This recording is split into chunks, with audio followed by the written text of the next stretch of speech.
Good afternoon. Pasensya na maputi yung mukha ko kasi may lilis touch.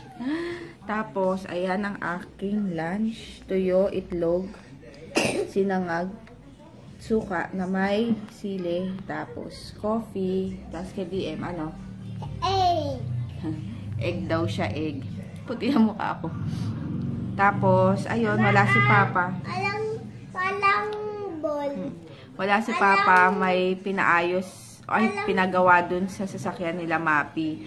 So, siya kasi yung, ano muna, si Mapi, inano niya muna kay Dalton yung sasakyan kasi si Dalton maraming alam na kung ano-ano sa sasakyan. Kaya yun. Buti nga hindi pa nagising to kanina, kung hindi, sasama na naman. So, ayun, let's eat, kain. O, kain na, sabi mo, let's eat. Let's eat, Tawag dito, hindi pala ako nakapag-good night kagabi. Ngayon pala ako mag-i-edit ng vlog. Hindi ako nakapag-good night kagabi. Antok na ako. Tsaka yung nagpapa-shoutout pala kay DM. Ayun, hindi ko na shoutout. DM. Yun, hindi ko na shoutout. Sorry, mamaya na lang. Tapos sabi ko kay DM. Dami nagpapa-shoutout sa'yo, DM ah. Yung ngiti niya. Ayun. Ayusin ko nga lang to. Tapos, ay mag-edit muna ako kasi nanood ako ng mga vlogs ni Ana Kai. Sino pa ba? Kung sino-sino. Na nakita ko dito sa subscriptions ko. So, yun. Later na lang. Ayo. Mag-merienda kahit alas 6 na. Hindi ko alam kung ano luto ko. Meron pa akong daing dyan. Kami lang naman kakain. Wala pa si Papa. Malamang hindi na dito kakain yun. So, itong cake. Tsaka coffee. As usual. Ayun, wala ako. Uy, konti lang. Wala ako masyadong vlog. Ngayon, saan ang ulo ko? Tapos pinaliguan ko kanina si Pieces. Ayun siya. Papabuhat lagi pag makikita ka. Tama na, DM! Tapos, hindi ko alam ang lulutuin ko. Si JJ ayaw magising. Buti na lang maraming kinain pagka ano. Pag hindi na nagising.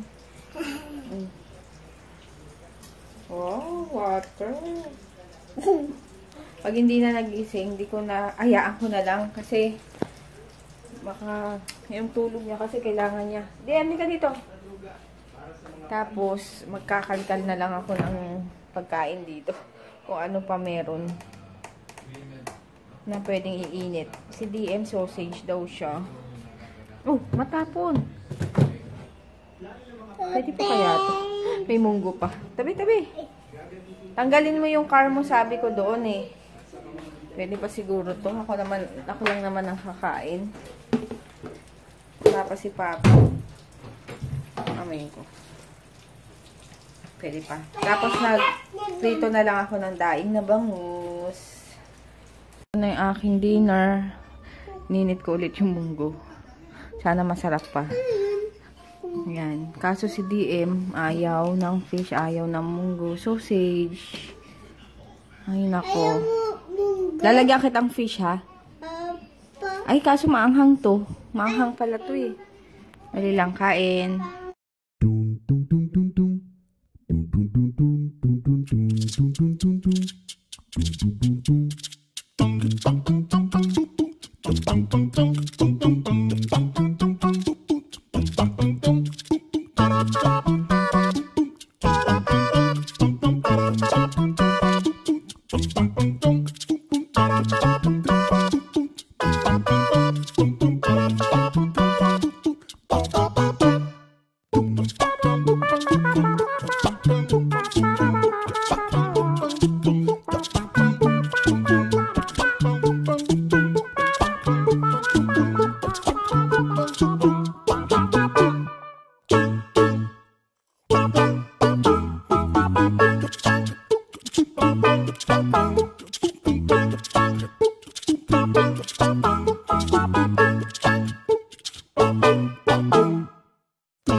So, half bath lang ako kasi naligo naman ako ng buhok kahapon. Hindi ko siya lagi pinapaliguan araw-araw.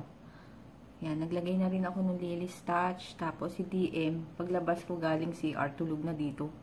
Buti lang pumasok at hindi umiyak. Tapos, ayun. Ang tawag dito, may kikwento pala ako. Kasi hindi ko nakwento kanina. Wait, pero wait lang ah. Ayan, ano ba yung kikwento? Kasi after umalis ni JJ, pag alis si JJ galing papuntang school, pag sundo ng service niya, natutulog ako ulit. So, mga 6 yun. Balik ako sa tulog. Tapos, kanina, bangungot yata ako. Hindi ko alam kung bangungot talaga na ano. Siguro bangungot yun kasi talagang hindi ako makagalaw. Tapos, buti na lang talaga. Kaya nagising ako. May tumawag. Hindi ko alam kung matagal na yung ring na yun or kakaring lang. Talagang, at saka yung cellphone ko nasa tabi ko lagi para marinig ko kasi yung alarm pag nagising kay JJ. So, ayun, ang napanaginipan ko kasi is may bumaril sa akin sa likod 2 beses. Tapos, ayun, edi pagkabaril sa akin, nakita ko pa yung dugo na lumabas. Alam nyo yun, talagang parang, di mo alam, parang sabog na pagkabaril sa'yo. Tapos yun, napadapa ako. Tapos talagang nahihirapan na akong huminga. Yung parang naghihingalo na, yung hinahabol mo na yung hininga mo. Tapos ang nasa isip ko nun, sabi ko, wag sanang tamaan yung puso ko. Kasi nga, pag tinamaan nga, syempre, di ba, patay ka agad. Pero yung time na yun, nandun pa rin yung nasa utak ko na sana, sana hindi tamaan yung puso ko. Kasi, pag tinamaan, mamamatay na ako. Tapos paano sila JJ, sila DM, sila Dalton. Kung mamamatay na ako. So, Diyos ko, talaga, ganun ako ng ganun. Tapos hindi na ako, pinipilit kong tumayo. As in, talagang tatayo ako na hindi ko magalaw yung kamay ko para gumanong. Kasi nga nakadapa ako. Tapos yung paa ko, ayaw gumalaw. Tapos yung hininga ko talaga, hinahabol ko na parang talagang totoong-totoo yung nangyayari. Kala ko talaga, as in, tapos yun, nagring yung telepono. Doon ako nagising, tapos sinignan ko yung katabi ko, tulog na tulog si DM, kasi si Papa umalis kanina umaga. So kami lang dalawa ni DM. Talagang mangyak-nyak ako na hindi ko alam yung mafe-feel ko. Kasi kala ko talaga totoo na mamamatay na ako na nabaril ako. Kasi sabi ko, ano ba yan? Buti na lang. Tapos nagdasal ako pagkagising ko na buti na lang nagising ako. Buti na lang panaginip lang yun. Pero, ayun, nagpapasalamat talaga ako dun sa tumawag. Yung tumawag kasi nag-inquire dun sa RMK. Nag-inquire siya kung paano pag-order. So, ayun, hindi ko nakuha yung name niya. Ayun, thank you. Yung tumawag sa kanina umaga kung sino ka man. Thank you talaga kasi kung hindi ka tumawag, hindi ko alam kung magigising ako or ano kasi wala akong kasama. Wala kami. Kami lang dalawa ni DM. Tapos si DM tulog na tulog pa. So yun, thank you talaga. Super, Diyos ko nakakatakot talaga hanggang sa kanina natutulala ako. Parang iniisip ko kung paano yun, kung naging totoo. Diba? Bangungot na talaga yun. Kasi, ewan ko, first time nangyari sa akin yun.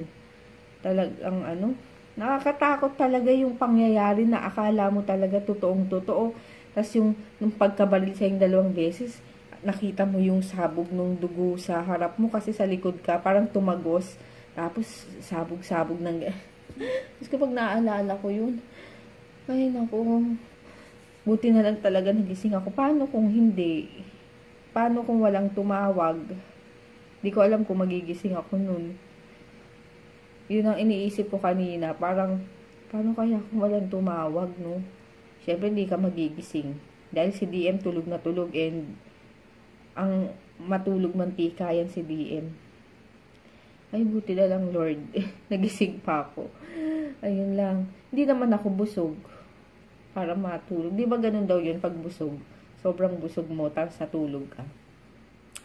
Ay, anyway. Basta, super grabe. Hindi ako makapaniwalang ganun yung panaginip ko. And hindi ko alam kung ano ibig sabihin yun. I-check ko nga sa internet yung interpretation nung dream na yun. Anyway, pasensya na ulit sa nagpapaano, shout out pala kay DM. Hindi na naabutan kasi kanina sinabi ko na kay DM yun. Kaya kaso paglabas ko, tulog na pala. So, sorry. Ako na lang muna shout out. Ito. Hi kay Jose Pascua, Kimi Kawai, Day Crisostomo, and Ishi Mendibel. Tama ba? Ayun. Thank you sa panonood. And bukas papaulit ko talaga kay DM to. Promise. Kung pwedeng mas maaga-aga ko ipa-shoutout para hindi ko na malimutan or hindi na maabutan ng pagtulog ni DM sa gabi. So, ayun. Tapos marami pa lang nagtatanong sa akin itong nail polish kung ano daw. Ito yung ginamit ko, Bobby. Tapos ang shade niya is Seductive Coco. Yan. Ang ganda niya, promise. Parang nakakaputi ng daliri. Ito kasi luma na kaya natatanggal-tanggal na. Pero, medyo matagal-tagal siya bago matanggal. So, ayun. Gusto ko pa nga bumili na ibang kulay. Magkano ba to? Yan, sa Watsons, 48 pesos. Medyo mahal, pero okay naman. Maganda naman yung kulay. So, ito, Seductive Coco. Mag-good night na rin ako para makapag-edit na ako. Yung vlog ko kahapon, hindi ko pa pala na-upload ko na, ngayon pa lang kakatapos pa lang. So, late na ako mag-upload. Sorry. So, ayun. Thank you sa mga bagong subscriber. Sa mga gustong mag-avail ng RMK products, PM nyo lang ako sa Viber or kaya sa Facebook page ko. And, nasa link naman yung information box kung anong link ng online FB page ko. FB page. Ano ba yan? Nakangati ilong ko na no? Tapos, sa Viber, tapos, kung pwede lang, less muna yung text kasi mahirap yung signal dito sa bahay, yung Globe. Kaya, mas prefer ko yung Viber or sa online na lang kaysa yung sa text kasi nga, minsan delayed. Tapos, ano pa ba? Yung meet up ko, kasi lower Antipolo kasi ako. So, kala kasi nung iba, dun mismo ako sa Antipolo proper, yung malapit sa simbahan yun. Super layo pa namin dun. So, kami, bago umakyat pa lang na Antipolo, bali Antipolo Masinag ako, dun ako malapit. So, yung mga gusto makipag-meet up, yun yung meet up point ko. Kasi pag malayo kasi itong bahay namin bago kami makalabas. So, kailangan, yung meet up ko, kailangan kung kailan kami lalabas. Kasi yung pamasahe, magkano rin yun? 50 pesos pa lang. Tricycle hanggang SM Masinag, 50 pesos. So, di ba medyo mahal. Kaya sinasakto ko talaga pag lalabas kami. Pasensya na kung hindi agad-agad ako nakikipag-meet up. Then, ang prefer ko kasi is, shipping. Pero kung gusto nyo meet up, ayun, hintayin nyo lang kung kailan ako lalabas. Pero, sure naman na bigla kami lumalabas or sa isang linggo lumalabas talaga kami. Kagaya minsan, taga Marikina, sasabihin ko ganito, meet up tayo sa ganito dahil nga lalabas kami doon. Buti pumapayag sila makipag-meet. So, yun, kung yung mga hindi nagmamadali, tas gusto makipag-meet up, yun, pwede akong ganun. Kasi hindi pwede ako yung biglaan. Tapos minsan, di ba, si Papa may renta sa sasakyan, wala siya. So, hindi ako makakalabas na kami lang ni DM. Tapos si JJ nasa school. So, ayun, sana intindihan nyo. Kaya, yun, sinasabi ko lang para malinaw din. Kasi yung iba kala, agad-agad pwede akong lumabas. So, ayun. And yung mag-good night na ako, dami ko lang nasabi, hinihingal na ako. Tulog na yung dalawa, ako na lang. 10 o'clock na. Good night, see you tomorrow, bukas na lang.